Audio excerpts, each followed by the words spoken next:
vanhu vandinoda kunamatira. Mwari mondikomborera, nawo muvakomborerewo. Vanhu ava ndivo vatsigiri vangu, vanondishowera upenyu unokunda hwavo. Pane vanhu vandinoda kunamatira. Mwari mondikomborera, nawo muvakomborerewo.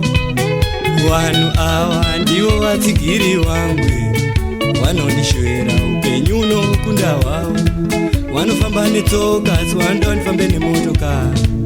Dzimba havana, asi vanoda ndive nemba yangu. Varopafadze, havana godoneni ava. Vanondishowera upenyu unokunda hwavo. Vanofamba netsoka, asi vanoda ndifambe nemotokari. Dzimba havana, asi vanoda ndive nemba yangu. Varopafadze, havana godoneni ava. Vanondishowera upenyu unokunda hwavo. Sadza vanotemura, asi vanoda ndisevene. Mwara akarota zvikanzi maita rondarota, ndikandarota Job abuda. Ivo ava vakatonoudza Job kuti darota dedi wako vabuda.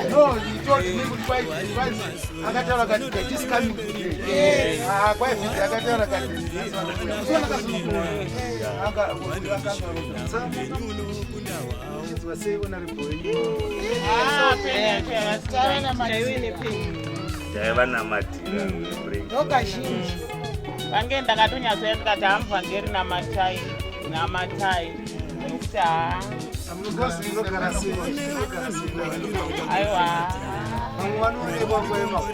aiwa takapembera tikafara kujamba jamba. Because what he does stands for the rights of you have to pray.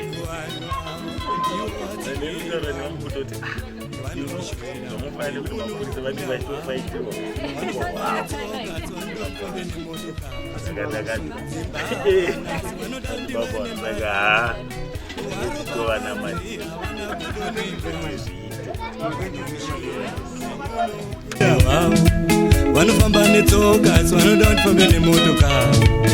Dzimba havana, asi vanoda ndive nemba yangu. Varopafadze, havana godoneni ava. Vanondishowera upenyu unokunda hwavo. Sadza vanotemura, asi vanoda ndisevene nyama.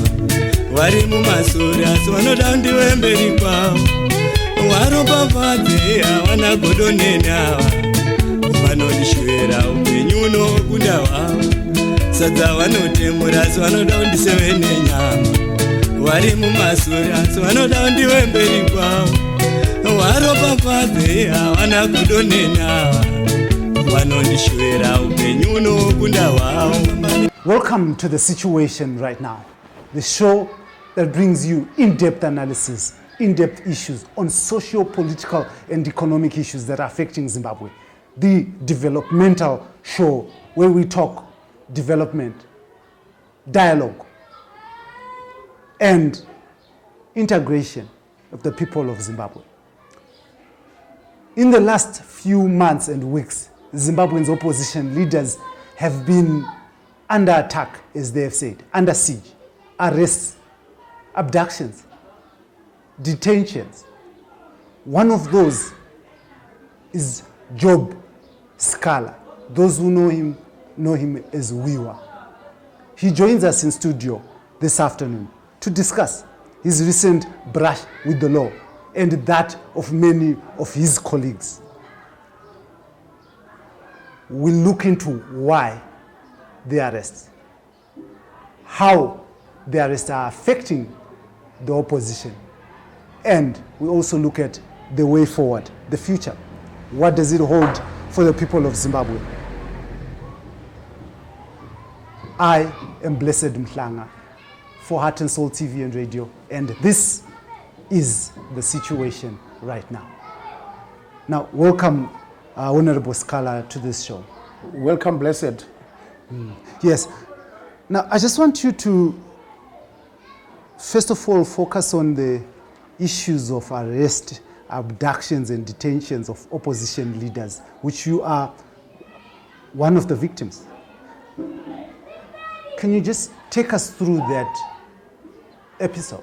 No, it is an operative and modus operandi of the current regime that the only way to sustain themselves to remain in power is they have got no mandate from the citizens of this country, is for them to take the route of persecuting citizens of this country. This issue is known by the whole world that Emmerson Mnangagwa's regime has turned into the most evil regimes ever witnessed in the history of Africa.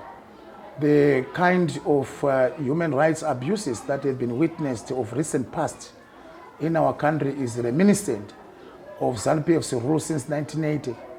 This continued and perpetuation of the abuse of our people did not start yesterday, but ZANU-PF has always been anathema to criticism and opposition.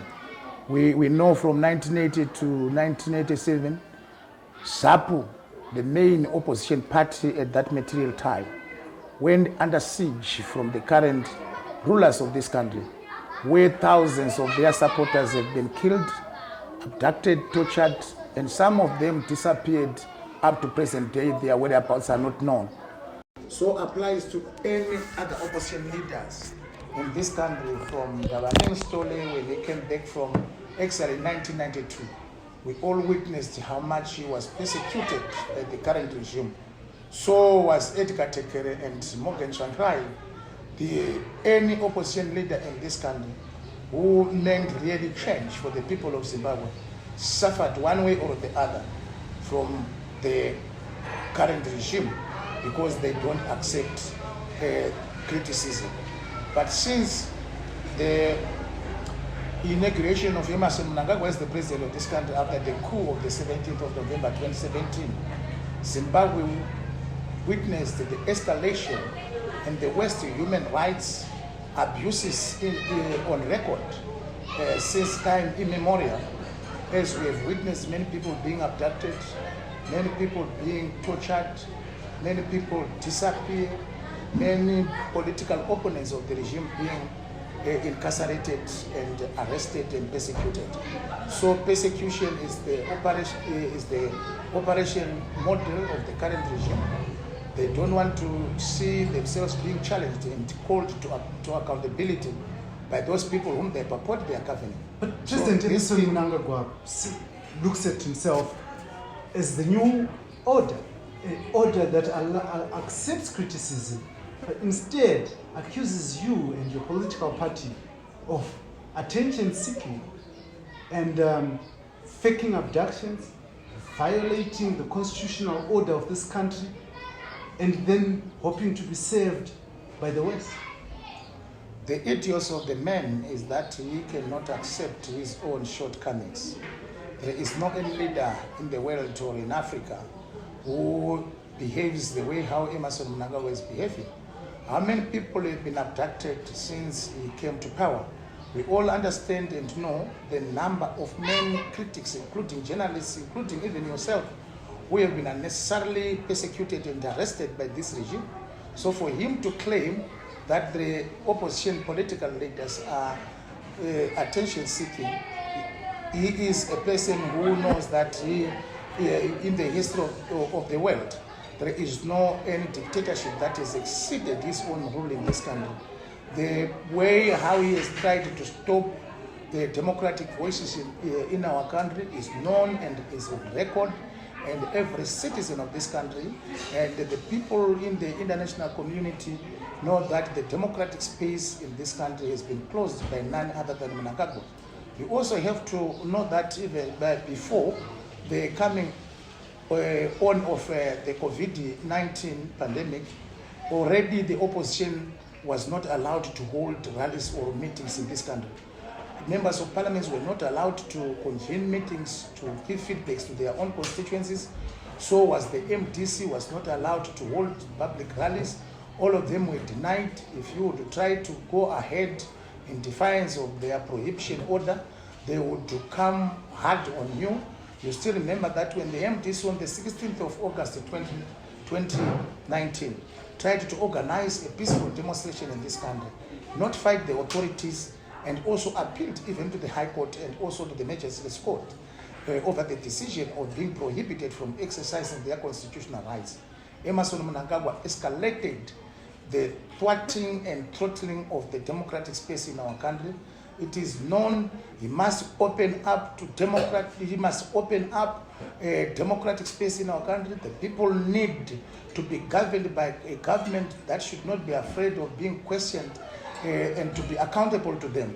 They are there not on their own behest, but they are presiding over the affairs of our country for the common good and interest of the people of Zimbabwe.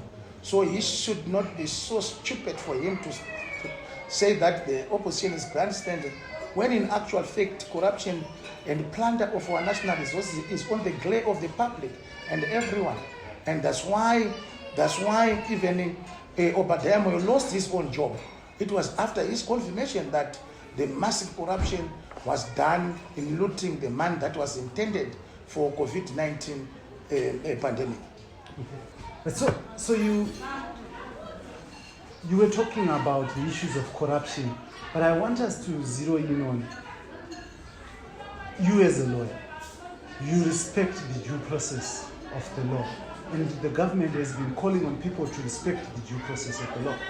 So if, for instance, you are alleged to have committed an offense, so you should then go through the processes of the law until you are proven innocent or guilty. Is that not so?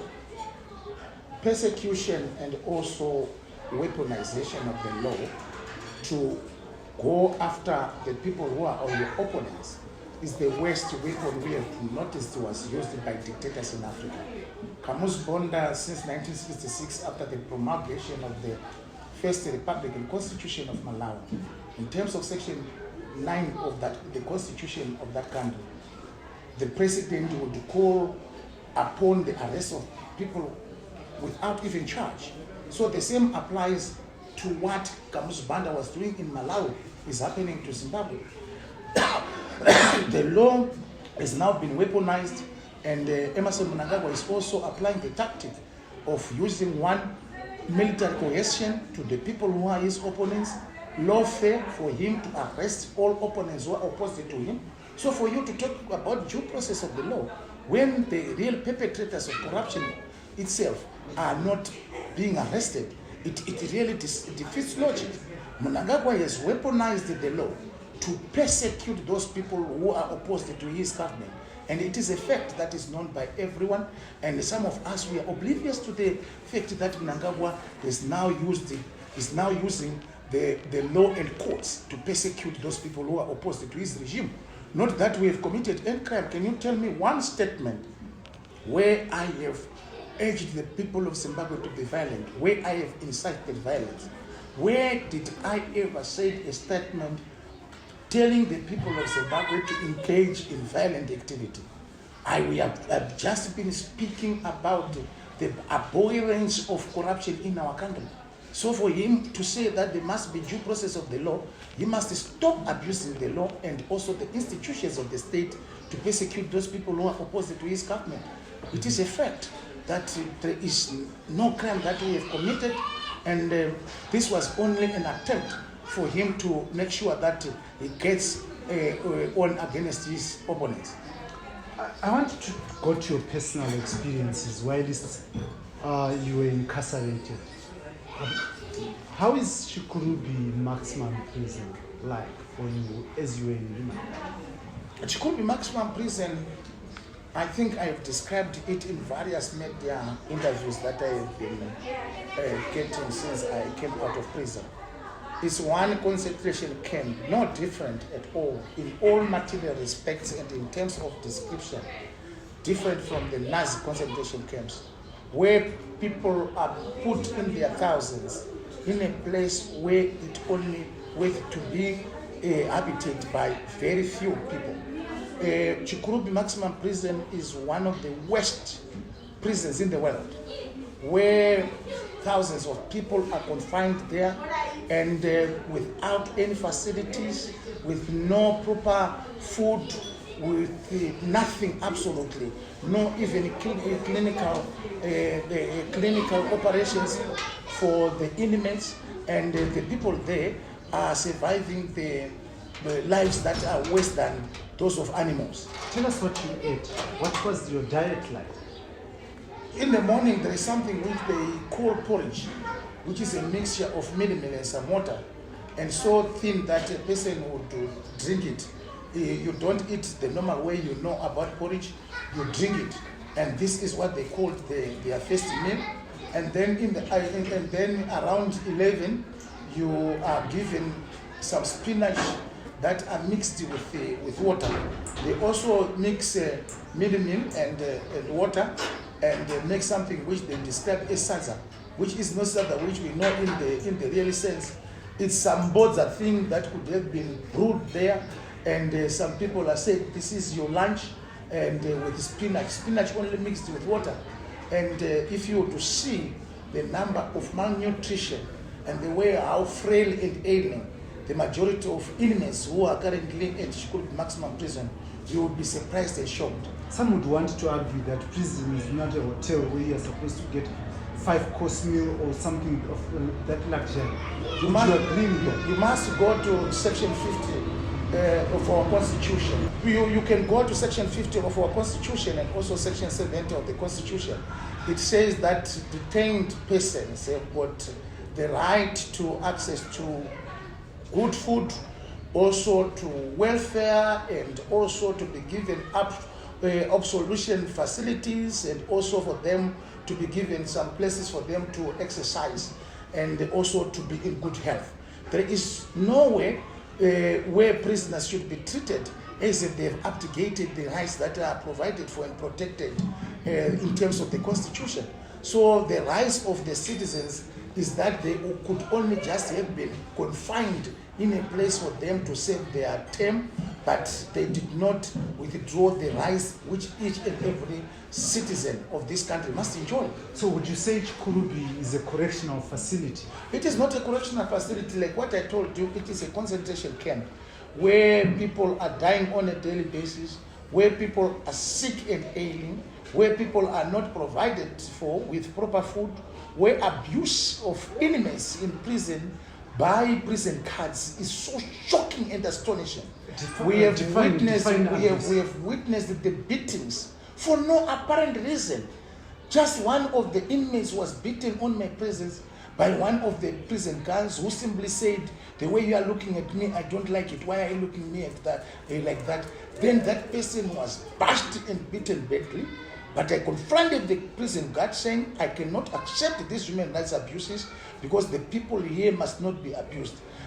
People are asked to be saved en masse, where 500 inmates in a cell are asked to be naked and to be naked, and you are saved while you are all naked as a group and not as individuals. But in terms of the Prisons Act and our constitution, it provides that individuals are, entitled to privacy in terms of the way how they should be displayed to the world.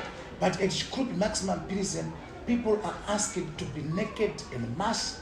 All your private parts and everything will be bare for everybody to see. Were you subjected to this yourself? Not me. I could not accept the abuse of human rights because I'm a lawyer. I knew my rights. I refused.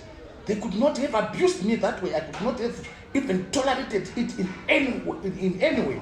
But I've seen all the prisoners at Shukuru maximum prison being brought in a hall, all of them asked to be naked en masse, and that they were saying that they are doing searches. I've never seen such inhuman and degrading treatment like the one that I've witnessed at Shukuru maximum prison. So primitive is the operations of our prisons that we have to take action. Fortunately, I've been given instructions by a number of inmates there. They've already written their affidavits. I am with their affidavits here to file a constitutional court application to really make sure that these human rights abuses come to an end as soon as possible. So would say your arrest and detention at Chikurubi could be actually a good thing? It could be a blessing to the majority of the 3,000 plus inmates who are at Shukuru maximum prison. Because the way how they are surviving, the way how people were conducting coronavirus, many people dying of COVID-19 and being buried privately without the knowledge of the nation. And when many people have been abused without the knowledge of what is happening in Chikuru maximum prison, because since they stopped visits at that prison, there was an escalation of human rights abuses and maltreatment of inmates in Chikuru maximum prison. You talk of people dying of COVID. Do you have names? Do you have numbers? No, the inmates were just dying, but we could not know their names. It's over 3,000, and you are put into different classes. Myself, I was allocated into the D class, as if I am one of the. And also, what you have to understand is that Chikurubi is for the convicted prisoners, not people who were on remand like me.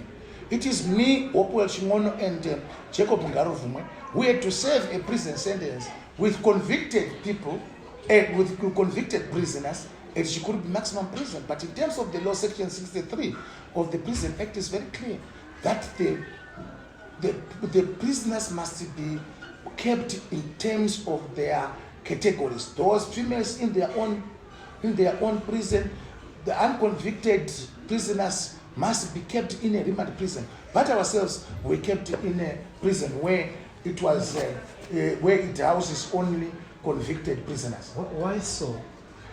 Because of the hard-heartedness, brutality, and also a sheer cruelty by the regime. Sadists who wanted to enjoy that these people must be given enough and adequate punishment for them not to dare challenge Emerson Mnangagwa's regime. And did that work? It will never work, because fighting for the rights, for the civil liberties, freedom of the people, and an equal and just society is a calling. You have to understand that when a person is in politics, I could just have been like you, a journalist, but I am here for the service of the generality of the people of Zimbabwe. This is not something that you do as a hobby. It is not a hobby for you to be involved in politics, but it is a calling by God. So it is a calling that we put things correct, which have not been done well by this regime for a long time. Do you understand the pain that you put your family through as you were in prison? And this is not the first time. The other time you alleged you were abducted from Harare Central and you ended up in Mashingo. Do you consider that? But however, you cannot stop the people's project on the basis of the brutality of the regime. It must embody yourself to make sure that you want to create a society totally different and opposite to what the people of Zimbabwe are currently enjoying in their own land. And we must be determined to make sure that during our lifetime, freedom must come. What is your benefit in all this? The freedom of the people cannot be equalized to any amount of gold or silver. It is the calling whereby God wants his people to be governed in a proper way. And we cannot allow ourselves to be improperly governed on the basis that we benefit nothing out of it, but on the basis that we want our country to have our people enjoy their freedoms. But when you suffer alone. As you were saying. But there was massive solidarity and support by the majority of Zimbabweans, including you. You could not have been here if you could not have been sympathetic on the abuse that I've gone through by this regime. You are here on the basis that there was unfair maltreatment of my person. So the massive support we have obtained from the people of Zimbabwe and also the world at large shows that there is a cause to fight. Also, you have to understand that this thing has not started only with Job Scully, but history tells us that many people have sacrificed their lives for the common good of other people. Nelson Mandela spent 27 years in prison for South Africa to be able to become a democracy. Even Robert Mugabe himself during the period of the liberation struggle, Joshua Nkomo, and many people in the world, including Martin Luther, he said he would desire longevity of his life, but he will not be able to be with the people of America when they reach the destination. So there are many people who have committed themselves to the cause of the majority.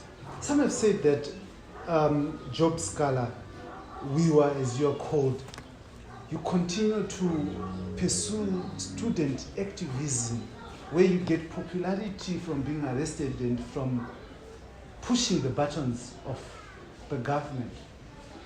That's stupidity. The most fundamental aspect you have to understand is that there is no activism in speaking the truth. Why I was just recently arrested is that I spoke strongly against corruption together with Leopold Chimono and Jacob Ngarufomo. So if people would think that we must be silent whilst we see that our country is going down the drain, they must be joking. We will continue to hold this government accountable in terms of how they are running public affairs in our country. Public affairs does not belong to any individual, but it belongs and also affects myself and the majority of the generality of the people of Zimbabwe. So speaking out against the evil and ills of the government is the one that inspires me to continue fighting for the common good of the people of Zimbabwe. You had a health scare in Chikurubi, and your lawyers were battling to get you out because of that health scare. Can you share with us what it was like? No, I was not even feeling well the whole of yesterday until up to today. I think you have just arrived. The doctors were here. They have come and they gave me medical examination. They have also treated me. They have also managed to make sure that I am restored to my proper healthy fitting. I'm feeling better now. After I have been treated with the doctors, I could have rested, but because you have become my visitors, there is no way I could have ignored you, but also to give you the chunk of the time for you to talk to me. So when you were not feeling well, what happened? Did you get any medical attention? In prison or where? In prison, yes. Now, on the basis that, my relatives and also my lawyers, including my medical doctor, were not allowed to come to Chikurubi Maximum Prison. They said that the government has given them the directive that they must not allow us to obtain visitors, and most of the time it was very difficult for our relatives and even our lawyers to visit us. I think we have heard our lawyers coming out public that they were not being allowed to give us an opportunity to be visited by our relatives, lawyers and medical practitioners. How many days did you spend in remand prison? And how did you 5 weeks. You have to know that I was arrested on the 21st of August, and if you count it to the 31st of August, it's 11 days, and also you add, I was released on the 24th of August. Then you can add. It's a total of exactly 5 weeks in prison. How did you survive that? On the basis that you have to switch off your mind from the challenges that you meet in prison, that you are not getting the diet and also the comfort you have been getting while you are outside, while you are at your home like here, and you simply just accept the circumstances of the time, that this is where I am and I have to be bold. My mind must be adjusted to know the place where I am. Did you at any time want to give up? Did you feel like this was too much for you? No, it really embodied me on the basis of the massive support and messages that I received from the people of Zimbabwe. You have to also to understand that there are not all in the regime are evil. The many prison guards were also sneaking messages to us, telling us about what the people of Zimbabwe are saying, the way how this government has exposed itself to the international community, that it is a sadistic dictatorship that should not be allowed any other second again as presiders of our public affairs. So we have been obtaining messages of encouragement from various corners of the country through security guards through prison guards who were sympathetic to the cause, and it really embodied us. And at no any particular time did I ever feel that I must give up. However, of course, I would be disappointed by antics of betrayal by other people whom I would have thought that they would stand with me, but betrayed me during the hour of need. And at the end of the day, it also gave me a lesson that sometimes you must be able to know who shares with you the same common vision and who doesn't share with you the vision for the people of Zimbabwe and the freedom of everyone. Are you at liberty to tell us these comrades that? No, I cannot say by name, but many people whom I trusted that they would be really standing with me them. And some of them I have even asked my wife to send them messages to say, no guys, what's up with you? Why are you silent? Well, yes, I've been expecting you to be vociferous about my incarceration in this country. And but however, it also taught me a lesson that they are not all those who say, Lord, Lord, who will enter the kingdom of heaven. Many people are pretenders. They really don't know how much individuals must sacrifice. Are these comrades in your party or outside? Generally, when you talk about institutional interest, this is the politics that has destroyed our country. The grievances and issues concerning the citizens of our country have outgrown individuals and political organizations. It's now citizens' concern. And for us to think that the party would be a solution to the current problems that are affecting our country, the problems and grievances of the citizens of Zimbabwe are cutting across political interests.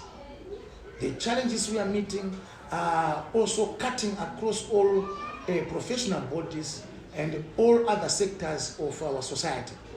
And there are also people in ZANU-PF who also share the same grievances, but are not members of the MTC. There are also people who are in other political parties and organizations who feel aggrieved by the way how our country is being run, but are not members of the MTC. So you must understand that the national grievances have now outgrown narrow political interests and narrow political pursuits, but are now issues of citizens' concern. The moment when these grievances and issues are solved, we will be able to go to our working place and for us to do our work without bothering anyone. But as long as these challenges are existing in our country, there are those people who are bold enough to continuously speak on behalf of the citizens.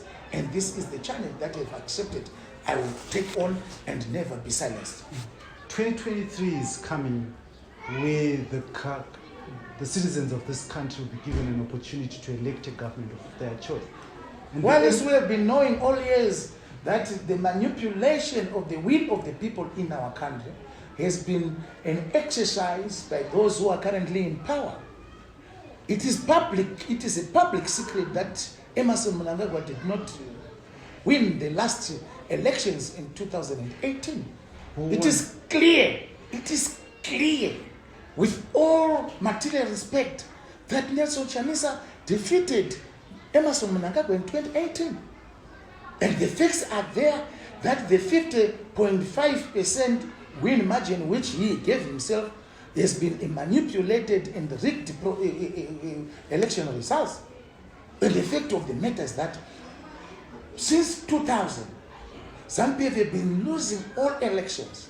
If you go and ask people who have got internal information like Dr. Imbo Mandaza on how the elections have been, how the 2002 presidential elections were rigged, 2008, Morgan Tsvangirai won openly with a wider margin, which was trimmed down to 47.49 on the grounds that they wanted to create a rerun with Robert Mugabe. So for us to think that elections will become a solution to our country without voicing the need for the people and the will of the people to be respected, and something that we are realizing that these people are not yet prepared to accept that the people of Zimbabwe do not like them to continue presiding over their affairs anymore. So for us, 2023, for me, please, I am not interested to hear about election issues first. We want the issues of respecting the will of the people to be solved first before we go to elections. What will I tell a voter tomorrow if he asks me, what is your plan and strategy for you to protect our vote? Because since 2000 we've been voting for you, but you did not assume power. So basically you have to understand the issue of elections in this country is no longer going to be the solution that would bring freedom to our people. It is going to be brought by the citizens themselves. How do you bring this out? As the MDC Alliance, I assume that's the party that you belong to, is being torn left, right, and center. You've been losing councillors, you've lost MPs, and that is a sideshow which Emerson Mnangagwa has managed to create in our country. He has managed to brew a crisis for the MDC Alliance and for them to be focused on more trivial issues of internal battles and defocus ourselves from questioning and bringing Emerson Mnangagwa's government to accountability for them to make sure that this country is governed properly and that human rights abuses are stopped, torture is stopped, abductions of citizens is stopped, and that they must be able to give economic reforms that will be able to bring a living wage to all the public servants in our country. Today, I'm telling you that a salary of a prison guard is worth 3 road runners. So is the salary of a teacher. My wife is a teacher of almost 28 years experience, but she is getting a salary that I laugh at every month to say, is this the money that why you leave this house? That is the money that a soldier who is sent to beat people in the streets and in the townships is getting. This is the money a nurse is getting. And medical doctors, the doctors who have come here to treat me, I asked them, how much is a medical doctors currently getting?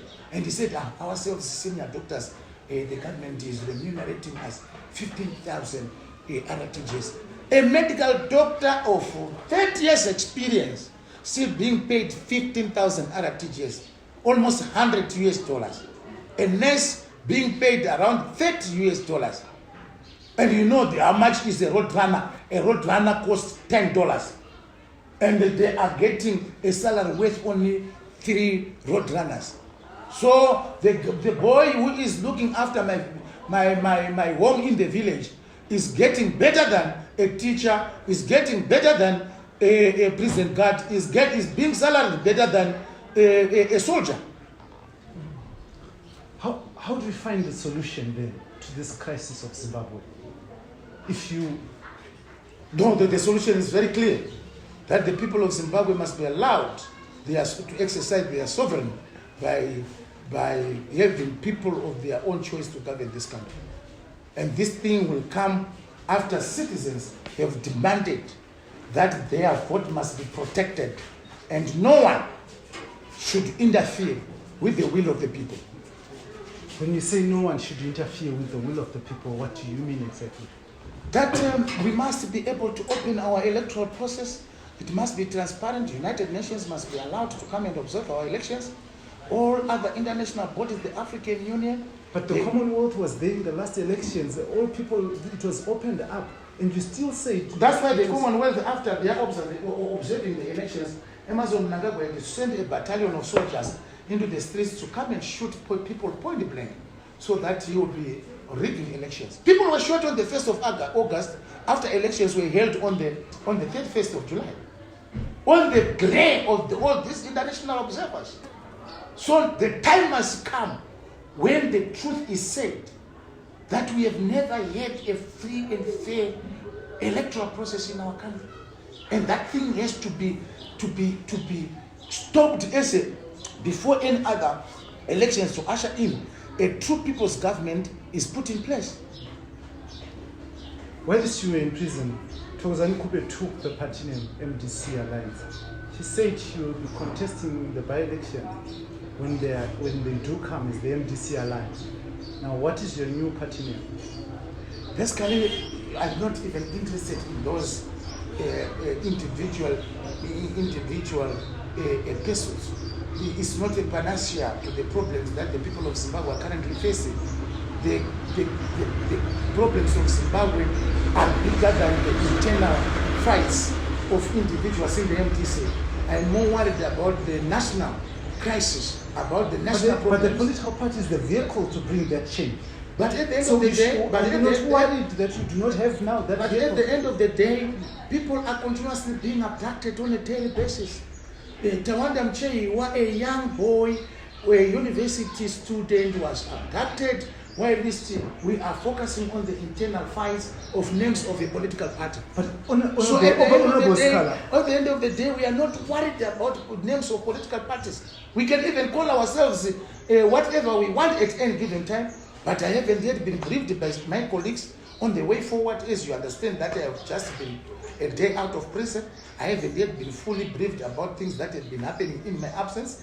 I have to be briefed first, and then we can find a way forward. There are many way forwards, but those things, blessing to tell you the truth, it is exactly what Mnangagwa wants. He wants us to be narrowed and focused on non-productive disputes, while he continues abducting people, while he continues to torture people, while he continues persecuting and imprisoning opposition figures. Just imagine, when I was just coming out of prison yesterday, today they have taken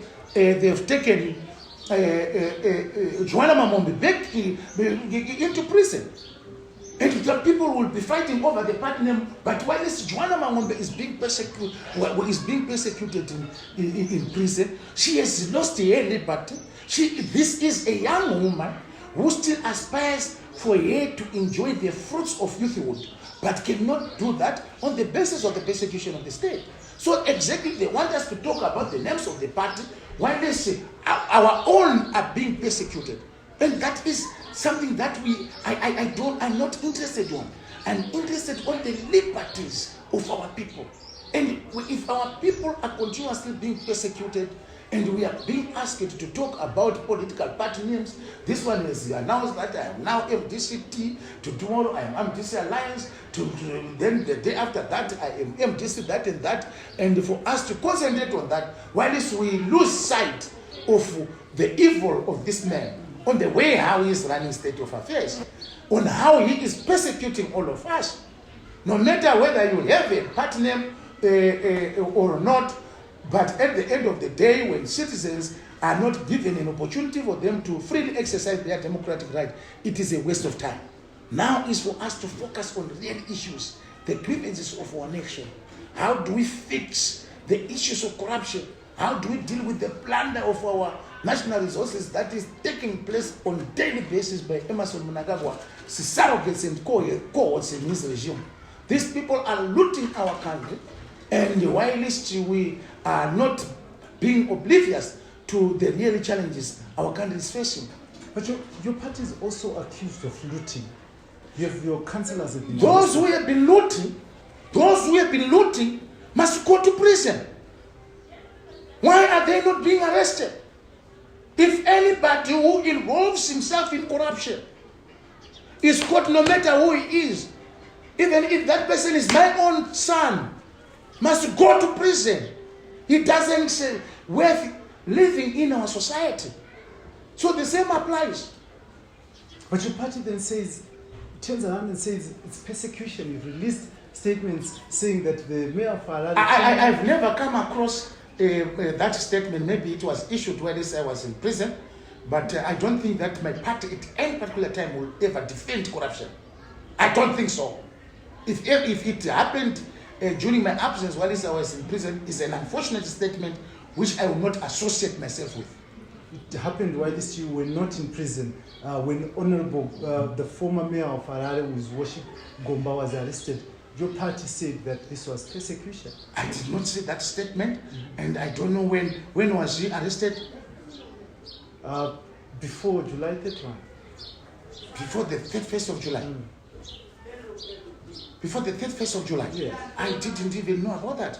You do not know that? Yeah, because at that time you have to understand that we were busy running up and down, putting logistics on how 31st of July could become a success. You are not aware that I'm not aware, honestly, to be very frank with you. that he was arrested and spent nights in custody. I'm not really aware, because you have to understand that towards the 31st of July, I was now I dispersed from my base here and went to my rural village where news were not very able, were not coming coming on daily basis. Yeah, so I have to be briefed with some of these developments which happen. So I want to hear from you. What is the way forward for you as an individual and the institutions that you represent in tackling this crisis that you talk about? No, the issue is very clear. We will not be silenced. We will continue heightening tensions in our country and also in the international community to tell them that things are not well in Zimbabwe. We will ask and vigorously campaign for the international community to now intervene in our affairs. Do you think that is where the solution is? Also in terms of Article 7 of the United Nations Charter, the United Nations Security Council is entitled for them to intervene on humanitarian grounds on states whose abuse for human rights has gone beyond bounds. And Zimbabwe, we are now campaigning for it to be put on the agenda of the United Nations Security Council for the intervention of the United Nations in our state of affairs. How are you going to be campaigning? So by what? By staging abductions? No, there were no abductions that were staged. The evidence is already there, overwhelming evidence of what this regime has been doing in the recent past. My persecution and that of Opel Shimono, Jacob Ngaruvumwe, and Joanna Mamombe and others is enough evidence for the United Nations to make sure that, to realize that there is really a crisis in Zimbabwe, where dissenting voices are not allowed to be heard and to speak out. You're not allowed to speak out, but you continue to speak out. You continue to exist as an opposition political party. Is that not democracy? When you speak out and get incarcerated for 5 weeks without even trial, when you are a remand prisoner, you are being confined in a maximum prison only reserved for those convicted prisoners, then you think that there is rule of law and constitutionalism in a state. It means that the wheels have gone off. And these are issues of interest in terms of international law, that the United Nations should intervene on humanitarian grounds. So, your party has also been talking about dialogue. Do you think that you can be able to have Dialogue with who? With the president of this country? I'm not interested in that subject. Yeah, because I'm not interested to talk to Emerson Mnangagwa. Myself personally, at a personal level, I'm answering his job scholar. Not interested to talk to Mnangagwa. Talk to him about what? He must simply accept the verdict of the people of Zimbabwe, that they don't want him as the president, they want to elect their own leader. That's all. Anybody who wants to talk to him, they are free to do it, but not me. At an individual level, I'm not interested. So talk to Emerson. How do we bridge bridges? How do you find common ground when you are not interested in talking to each other? But you cannot find common ground with an aggressor of human rights. This man has been abusing the citizens of this country since 1980. He is so much mentioned in the atrocities that happened in Matabeleland from 1980 to 1987. His name and footprints are all over the genocide which was committed in our country in 2008 after Morgan Tsvangirai won elections. The long sleeve and short sleeves are authored by him, not anyone, as the hatchet boy of Robert Mugabe during his time of rulership in this country. So for me to sit down with such an evil man to say that we want to discuss the way forward about Zimbabwe will not be something that I would to accept. He also, don't forget, he is a very deceitful character. He will deceive you into believing that you are going the same route, while he is plotting for your death or downfall. So you must be, when you talk to him, and just my advice to those people who want to be on the same table with him, please, when you engage him greet him with a long spoon. Otherwise, you are taking yourself into a dungeon. You will not be able to come out. Are these words of a bitter man? Bitter about what? You have been harassed, you have been arrested, and now you are angry. No, I'm not even angry about him. But the truth of the matter is that he is one man whom I will not accept to be anywhere near him, on the basis of his history of human rights abuses, matters that have happened in this country. People who have been tortured and who have suffered under his administration and under his command. But he's your president. He's not my president at all. It's not my president. It's your president, not mine. Mnangagwa is not my president. I am living in this country without a president. He's not my president. He is not my president. I repeat it the 5th time. But he's the one who signs for your allowances as a member of parliament. It's the one. Allowance does not belong to himself or to his mother. It belongs to the taxpayers of this country. That man, the moment when you want to privatize national fiscals to an individual, that's why looting and plunder is happening in our country. That man does not belong to individuals. It is the taxes. It belongs to the taxpayers' money. All Zimbabweans, including my gogo at home, is a taxpayer. You know, everyone has 2% tax surcharge that is charged at every transaction of EcoCash or any bank transaction. So everybody in Zimbabwe is now a taxpayer. So the money which people are being paid in parliament is from the taxpayers. It's not an individual. It's not coming from an individual wallet. Are you saying you do not recognize executive authority in this country? I don't recognize executive authority. Mnangagwa is not there on the will of the people of Zimbabwe. He is there through manipulation and use of force and coercion for him to remain in power. He killed people on the 1st of August here. He shot them when they were demanding accountability on how our elections were run. And also when they were demanding results, he shot and killed people in the streets. And you think that I can accept that person as a president? He is not my president. I want you to talk to the people of Zimbabwe. I'll give you an opportunity to talk to the people of Zimbabwe as we close.